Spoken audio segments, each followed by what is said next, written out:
You see what happened to Charlie Kirk? Well, that could very easily have been any one of us, in all honesty. And it could, in particular, have been Tommy.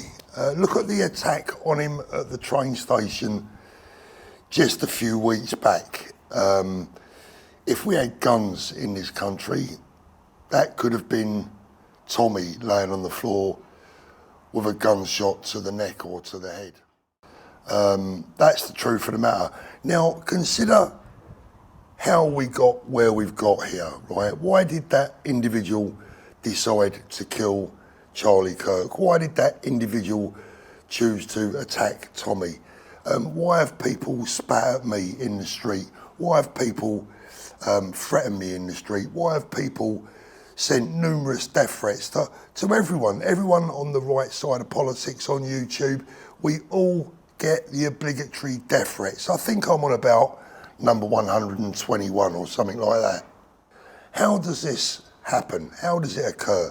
Well, it occurs quite clearly because those on the left, and I include the mainstream media because they're just as guilty, probably more guilty than anyone, of telling the rest of the world that we're all bad people.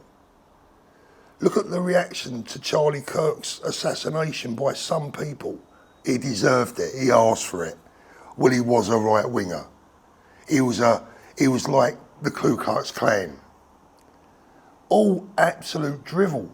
David Lammy himself is coming under fire this morning after basically spouting a load of nonsense about Charlie in the past, and now the two-faced git is saying how tragic it is that he's been killed. You have to remember that if you build someone up to be a monster in the press, stupid people will start to believe it.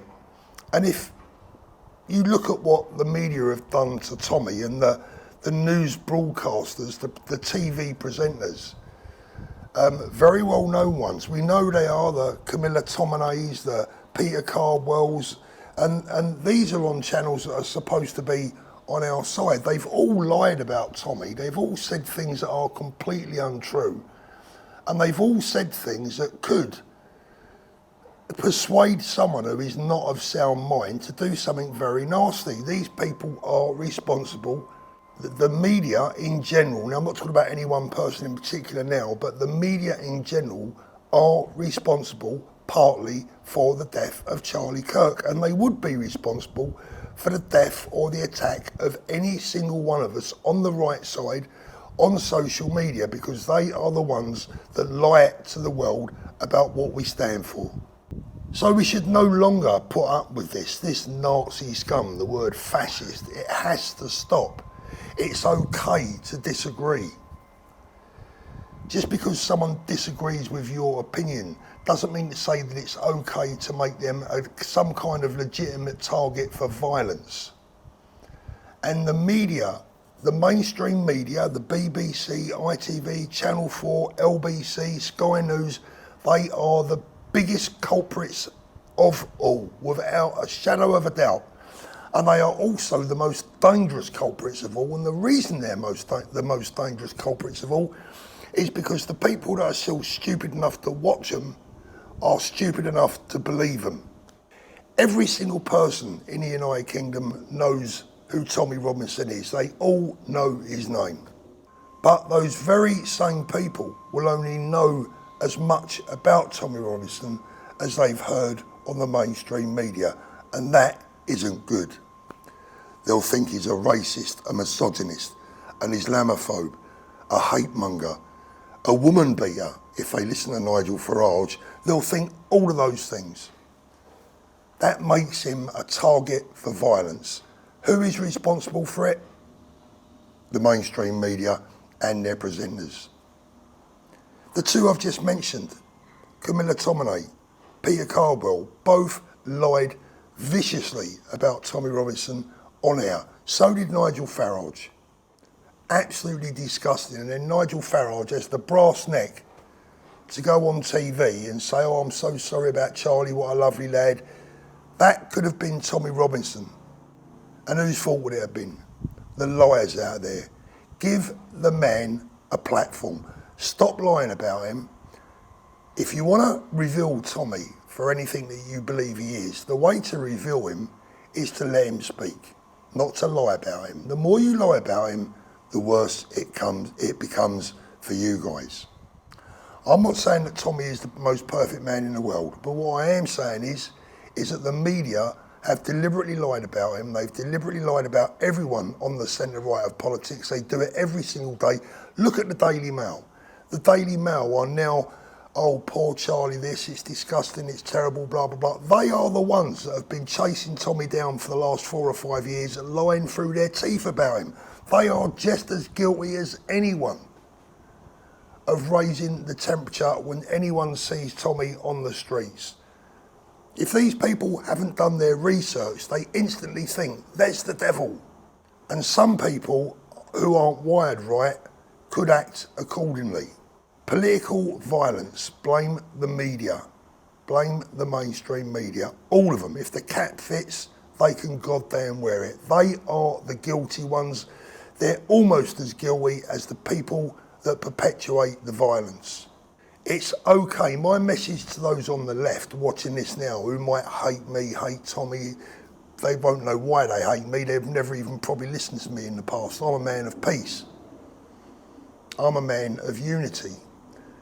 But the times I've tried to get people onto my channel to debate the left, they won't do it. They will not engage.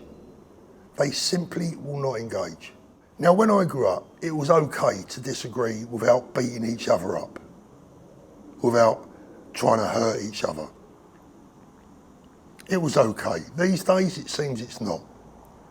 Accusations of being a Nazi and a fascist and a xenophobe and all the rest of the stupid words that these people throw around are thrown around like confetti. What does that do? It causes more division. It causes more hatred. And again, I'm sorry, I have to go back to the mainstream media who have sown deep seeds of division by lying about the situation, by deliberately gaslighting the nation. Why did Breakfast TV yesterday morning give a guy airtime that wanted to compare Charlie Kirk to the former Grand Wizard, or whatever the title is, of the Ku Klux Klan? What the hell was all that about? What did they think the public's reaction to that was going to be? Do you think the British public were going to sit there eating their breakfast thinking, yeah, he's probably right, he probably was just like the Grand Master, Grand Wizard of the Ku Klux Klan? Of course no. What happened is that their temperature rose to boiling point again, created by the mainstream media. Now, they may not have known what that guy was going to say, but they'll know his political beliefs and they will know which side he leans on. Research. They've done enough research to know that they won't have Tommy on their screens, so why do they allow these extreme, hard left, communist people that want to come on and lie? Look, nobody's perfect. I'm not perfect. Tommy's not perfect. You know, the left aren't perfect, the right's not perfect. We're human beings, we're all human beings. None of us are goddamn perfect. But if we can't learn to live together and debate and agree to disagree, we are heading for a showdown that nobody wants. When I say nobody wants, there are people out there that probably want it, but they'll soon regret it, trust me. Unless we can grow up, and I have to say, unless the left can mature and grow up and do their own policing within their own movements. For instance,